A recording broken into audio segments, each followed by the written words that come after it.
Hello and welcome to Texplanation. On today's video, I'm going to be performing the final upgrade on my ultimate Netburst architecture build.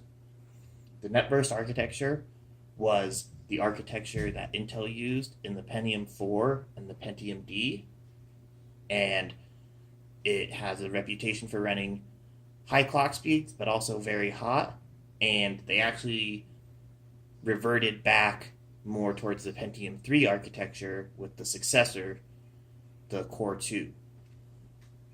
But the goal of this build is to be the best possible Netburst architecture build. So I'll go over the specs really quick. The CPU is a Pentium Extreme Edition 965. It came stock from the factory at 3.73 gigahertz, and I have it overclocked to 4.53 gigahertz. That is the highest I could get it while it's still being stable.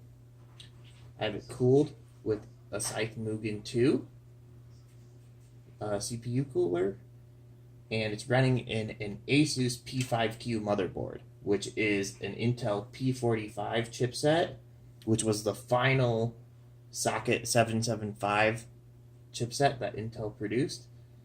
Now, technically, this chipset does not support Pentium 4s or Pentium Ds. Not officially, but I've not heard any problems of people running them in this chipset. For graphics, there is a GTX 480. The reason I got this card is it was really cheap, and it is still way more graphics card than the Pentium could ever use, so it's fine. You could say the ultimate could really have like the newest, best graphics card in it, but trust me, it can't even use the GTX 480 completely. Power supply, we have a Raidmax 735 watt 80 plus bronze power supply. It's been pretty reliable. So yeah, it was leftover from one of my previous builds. No reason to change it. But the main upgrades I'm doing today are the RAM. I'm going to be upgrading from DDR2-800 up to DDR2-1066. And not only that, it's lower latency. So here's the old RAM. Just see if I can get on video. But basically, it's DDR2-800 CL5, which is pretty high latency, not very good RAM, just like, and I'm replacing it with this G.Skill. It's CL5 rated, which is, so it's less latency and higher speed, which should make a pretty big difference on certain applications that can't fit in the CPU cache or require low latency. Like games. Games especially are very notorious for needing low latency memory. So this should be a big boost. So that's the first upgrade, but that is more minor of the upgrades. The really big upgrade is I'm going to be replacing the original system drive, which was this Crucial BX200. And I'm going to be replacing it, instead of with just one SSD, I'm putting in 6 Intel X-25M 80 gigabyte drives. So the BX200 is 240 gigabytes. This was the smallest capacity that they made. And if you look at online reviews for this drive, it's pretty notorious for being an extremely slow SSD. And most of the time, it's actually plenty fast enough for the CPU. But sometimes, especially after sustained writes, this drive is not up to the task, and quite frequently this will become the bottleneck rather than the CPU. So by installing 6 drives, I'm going to be spreading out all that bandwidth, and and it should no longer be a bottleneck. What will be a bottleneck actually is the chipset, but there's nothing I can really do about that because this is the latest and greatest chipset that I could possibly use. But there's a 1 gigabyte each direction connection between the north bridge and the south bridge. And these drives will be definitely capable of stripping that and forcing that to become the bottleneck. So overall, this should be a pretty big upgrade to the machine, especially when I'm copying files or installing updates or installing games. So let's go over the parts I have here. I'm going to lift up the camera. Well, actually, you know what? I'm not even going to lift up the camera. Box of screws. Always have a box of computer screws because you never know when you're going to need those. Of course, the 6 Intel X-25M SSDs. These are SATA 2 SSDs rather than SATA 3 like this drive is, but this motherboard is only SATA 2, so it doesn't even matter. I have 6 extra SATA cables because obviously I'm going to need more SATA cables. I have some SATA power splitters so that I can run more of those drives. And I'm not sure if I'm going to use this, but some Molex connectors that go with this power supply. We'll see. So I'll start by putting the RAM in. This is really beautiful RAM. I love it. Let's see if I can get it on video. It's very shiny. I like the blue anodized. I wish computers had anodized colors now. Very nice. All right, let's put these in. I'm going to line up the notch and then push until it clicks. Pretty simple.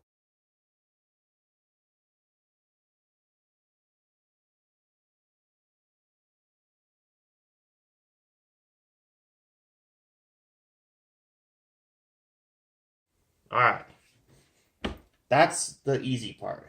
Now the more difficult part will be getting these SSDs. I think I might use the spacer that came with the BX200 on one of these Intel drives because it'll just fit behind the motherboard tray better. Behind the motherboard tray there are 2 SSD slots, but for the other 4, I'm going to be using this IC dock adapter that lets you put 4 2.5-inch drives in a 5 1/4-inch drive bay. So let's open this up.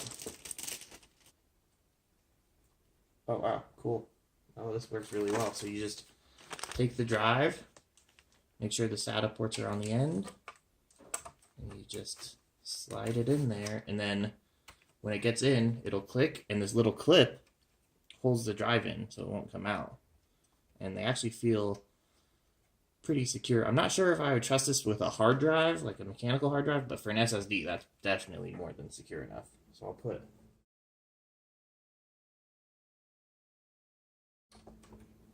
cool. Now all the drives are in here. Now I need to figure out how I'm gonna put these in there. I'm not sure how. Huh. Okay. Cool.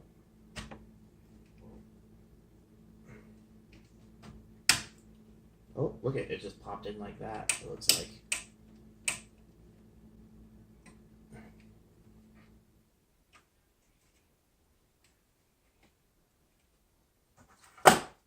Now that that's back in, I'm putting the front panel cover back on. You know which way goes up. Boom. Good. Now we have the 4 drives up here. Now the 2 remaining drives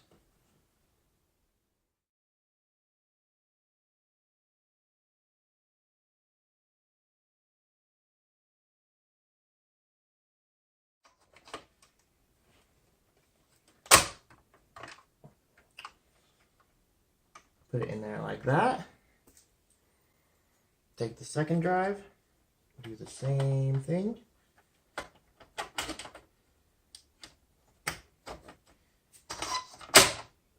Ta-da. Oh boy. So many cables.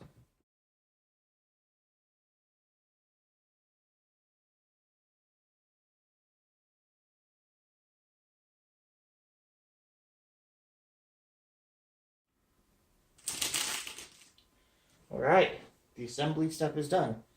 Next we will have to set up the RAID array in the BIOS, and I'll do that next. Alright, just a update on the Pentium upgrade with the 6 SSDs. I encountered 3 problems. One of them was pretty much to be expected, and the other 2 were not really quite what I expected. So the first problem, which I did not expect, is that one of the drives is bad. See that smart event right there? That means the drive is bad. And so every single time I boot up the computer, it tells me there's a problem with that drive. So that will need to get replaced. The second problem is also visible on this screen. You'll notice some of these drives are 74.5 gigabytes and other ones are 68.3. And they should all be the same size. So I think before I got these drives, the previous owner may have reduced the capacity as a way to help over provision the drives. But since RAID only uses the minimum, the size of the smallest drive for each one, they're all being limited. So I'm going to try to get them reset to their proper size, or so that they're all the same size, using CTools, because that program lets you change capacity on hard drives and SSDs as long as the SSDs support it.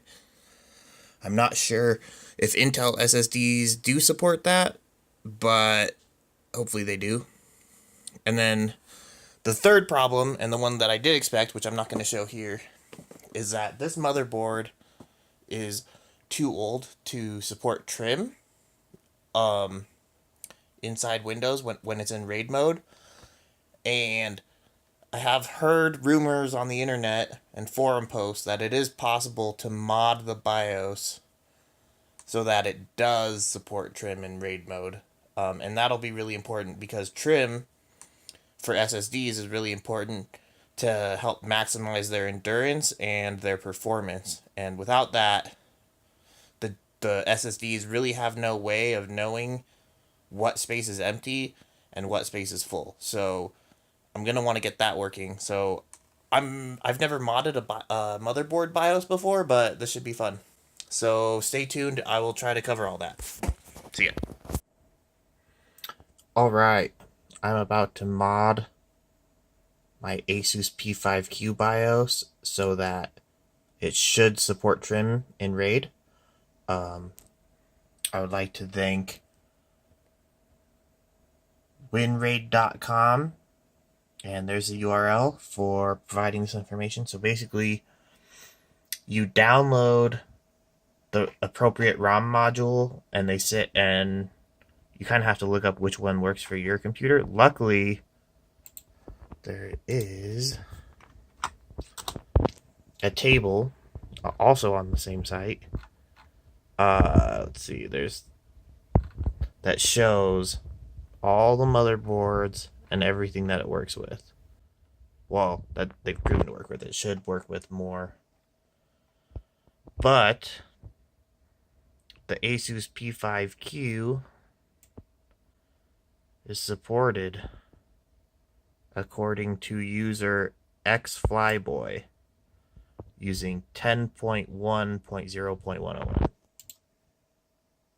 So yeah, so I downloaded that file as well as the original BIOS for my PC, and you want to open it up in mmtool.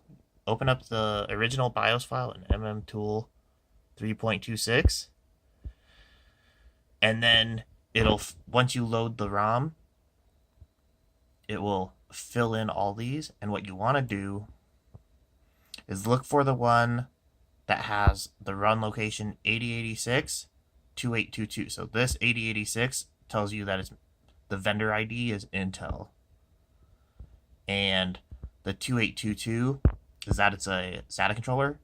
They also said it might be 282A, depending on the motherboard, instead of 2822. So we know that's the module that we want to replace. So we go up here to replace. Now we browse to where that modified bin file is. We open it and we click replace.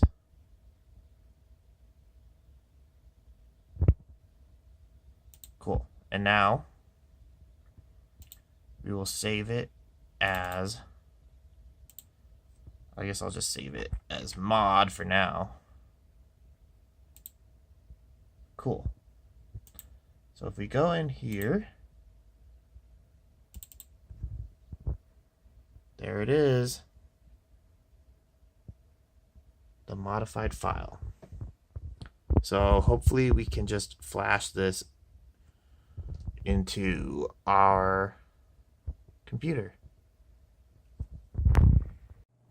All right, I just got done flashing the new BIOS that I modified, and sure enough, it shows the new version of the RAID firmware 10.1.108, and there's still that drive that has the smart error, but I'm getting a replacement for that one soon, so ignore that.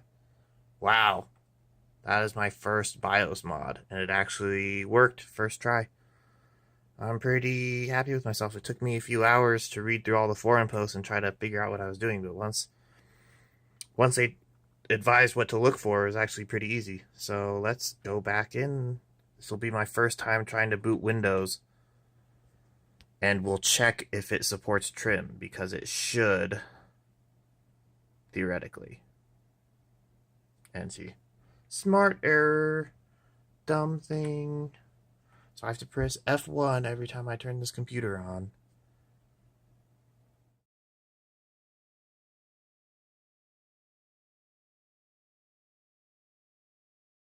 Okay, so here's the real test. Open up Explorer. Go to the RAID array. Properties. Tools. Optimize. Now if I optimize and it said optimization not available, oh no.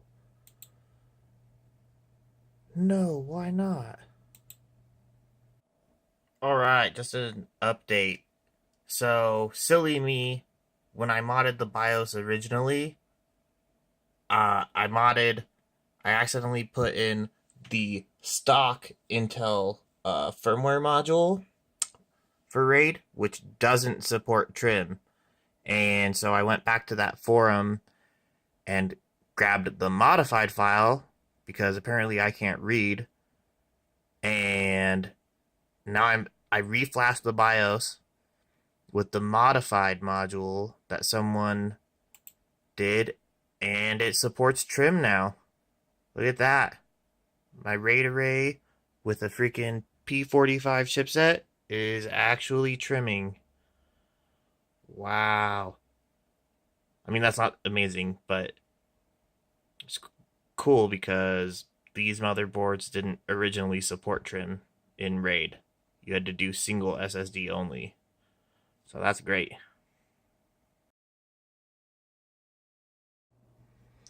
So I'm currently burning C-Tools to disk. I got it from the Seagate website. Just a disclaimer, I am a Seagate employee, but obviously not sponsored or anything by this. I'm just literally using this on my own to try to fix these Intel drives that are all mismatched. So yeah, let that run and try to get back to this. Alright, so I've booted up C-Tools version 2.23, and we can see our 6 SSDs show up here. So basically all I'm going to do is start at the very top, select the first one, go to Advanced Features, and set capacity to max native. If I do this to all of them,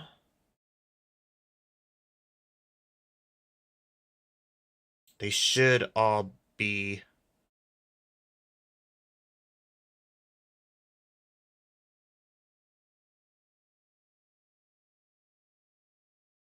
oh yeah, see? This is the one with bad trip. Oh no. Oh, that's not good. Alright, but anyway. See that? Boom. It just went from 73 gigabytes to 80 gigabytes. So, I think that's good. 1, 2, 3, 4, 5, 6. They should all be there. Now, I exit. And it will tell you basically to Control-Alt-Delete to reboot. And we'll go back in the BIOS.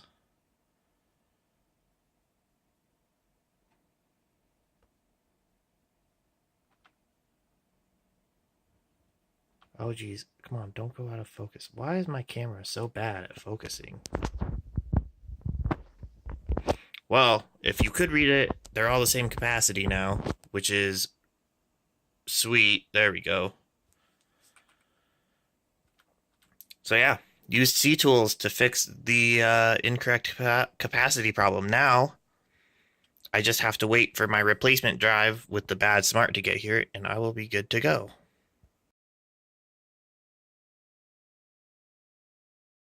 Alright, I have good news. After a few days, I finally got a replacement for the drive that has bad smart. I actually bought 2 of them because there were 2 sellers on eBay, and it was only a couple dollars more to get 2 of them than it was to get 1. So I figured, why not get 2? That way, if another drive has a bad problem, I still have a backup. So, yeah, I'm going to do this. I know exactly which drive has a smart error, so I can go straight for it.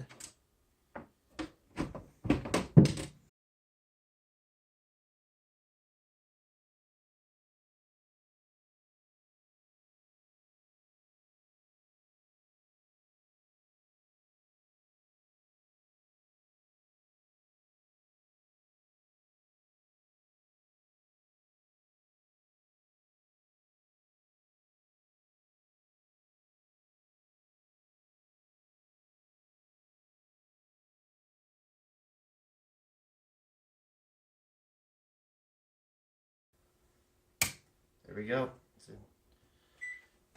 Cool. Now let's get this baby back working. Alright, this is the first boot up after replacing the bad SSD. So I expect to get an error. Basically, that one of the drives was removed. Yeah, see? As expected, so it properly identified that the RAID has failed because the previously built RAID, I took out that drive and put in a different one. So there it is. And it does not say smart event here. So that's good. That means this drive is actually working correctly. So I'm going to create a new array. I did have it set to 32 kilobytes. I was doing some testing just to see how the stripe size affects performance. And basically what I found is set it to the maximum, which is 128 kilobytes. That gives the best performance, and every step down reduces performance. At least, yeah. I got some benchmarks I can show you. I can post those in the video. So we're going to delete our failed RAID. Yes, I want to delete it. Now now I need to create a RAID. I'm going to call it RAID 0. RAID 0. I'm going to select every single disk.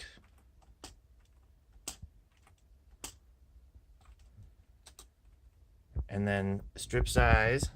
Oh, you can't even see it in the video, barely.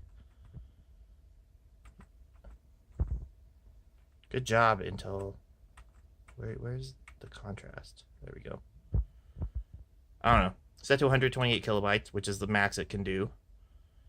And the maximum size. And create volume. And am I sure? Yes. There we go. So now I have a good RAID volume. So I'm going to plug in my Windows installer drive. And I think this is the end of this adventure. I finally got everything working. I got the RAID 0. I got the trim working. I fixed the problem with the drives being the wrong size, and I fixed the other problem with one of the drives having bad smart. So thank you for coming along with me on this adventure.